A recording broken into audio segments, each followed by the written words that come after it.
तर आपली प्रतिमा स्वच्छ ठेवा असा उपमुख्यमंत्री पवार यांनी पदाधिकाऱ्यांना सल्ला दिलेला आहे। कुठल्याही प्रकारचा गैरवर्तन करू नका, स्वतःची प्रतिमा जपा, ती स्वच्छ ठेवण्याचा प्रयत्न करा असा दम त्यांनी दिला।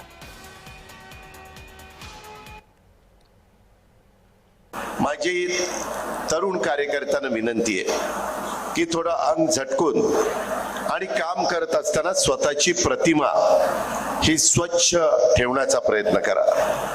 ती मलिन होता कामा नये, त्याला गालबोट लागता कामा नये। चुकीच्या प्रवृत्तींनी आपल्याला खतपाणी घालायचा प्रयत्न केला तर त्यांच्यापासून आपण दूर राहिलं पाहिजे। बाबांनो, पक्षामध्ये कार्यकर्त्यांना घेत असताना त्यांच्या थोडं रेकॉर्ड मी काल रात्री एसपी ला फोन करून रेकॉर्ड वेगवेगळ्या मान्यवरांचं मागितलं।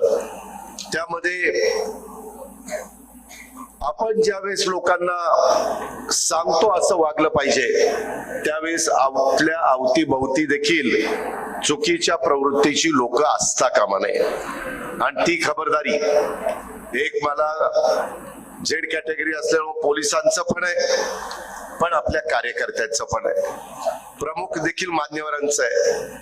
उगीच एखादी गोष्ट लाईटली घेतली तर त्याची जबरदस्त किंमत ही त्या पक्षालाही मोजावी लागते, त्या नेतृत्वाला पण मोजावी लागते। बाबांनो, तसं अजिबात होऊन देऊ नका। त्यामध्ये आजपर्यंत दुर्दैवाने विमानतळ झालं नाही। शेवटी इथं यायचं म्हटलं तर एक तर लातूरला उतरावं लागतं, दुसरं नांदेडला उतरावं लागतं, किंवा तिसरं मी आता संभाजीनगर, छत्रपती संभाजीनगरला विमानतळावर उतरून इकडे आलो। विमानतळाची धावपट्टी तिथं असली तरी कुठल्याही गोष्टी अधिकाऱ्यांना, मंत्र्यांना, वरिष्ठ पदाधिकाऱ्यांना यायला जायला सोपं जातं। त्याबद्दल मी आज तो विषय घेतलेला आहे। आपली रेल्वे, बीडकरांनो, तुम्ही तुमच्या मनाला प्रश्न विचारा, किती वर्ष बीडच्या रेल्वेचं काम चाललेलं आहे? त्याला इतका विलंब लावायला कोण जबाबदार आहे? कोणीतरी नैतिक जबाबदारी घेतली पाहिजे। असं कोणीतरी येऊन जादूची कांडी फिरवल्यासारखी कामं होत नसतात।